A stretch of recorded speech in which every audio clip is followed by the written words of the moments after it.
गेले काही महिने होम लोन साठीचे व्याजदर सतत वाढत गेले। आता अर्थव्यवस्था सावरण्यासाठी आरबीआयने सीआरआर 0.5% कमी केला आहे। याचा परिणाम म्हणून बँका ग्राहकांसाठीचे होम लोनचे व्याजदर कमी करतात का याकडे ग्राहकांचं लक्ष लागलं आहे।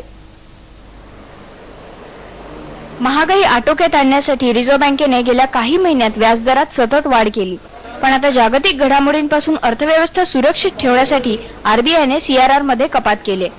पण यामुळे होम लोनचे व्याजदर कमी होतील का? होम लोन तो एक 15 या 20 साल की अवधि का लोन होता है, तो सीआरआर के कट से इमीडिएट लिक्विडिटी सिस्टम में आती है, तो एकदम स्ट्रेट इम्पैक्ट मेरे ख्याल से नहीं है। और जो क्वांटम ऑफ कट हुआ है उससे भी मुझे नहीं लगता कि बहुत ज्यादा फर्क स्थिति पे पडेगा। महागाई काबूत आणणं आरबीआयचं मुख्य उद्दिष्ट आहे, कारण हा दर आटोक्यात आला तरच आरबीआयला इतर पावलं उचलता येतील। लिक्विडिटी की क्रंच वर्ल्ड वाइड है, कोई सिर्फ हमारी ही यहाँ पे नहीं है। इनफैक्ट हमारी सिचुएशन इतनी खराब नहीं है जितनी कोई बाहर के देशों में है। तो मेरे ख्याल से कोई चारा नहीं है इस डायरेक्शन में आगे बढ़ने से।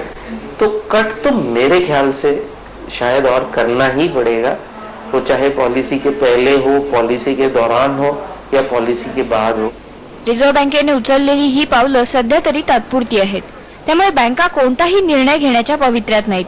तर घरांच्या वाढलेल्या किमती आणि कर्जासाठीचे व्याजदर यामुळे कर्जांसाठीची मागणी मंदावली आहे, त्यामुळे होम लोनचे दर कमी होण्याची सध्या तरी कोणतीही शक्यता नाही। व्हिडिओ जर्नलिस्ट विवेक राणेसह अमृता दुर्वे, IBN लोकमत, मुंबई।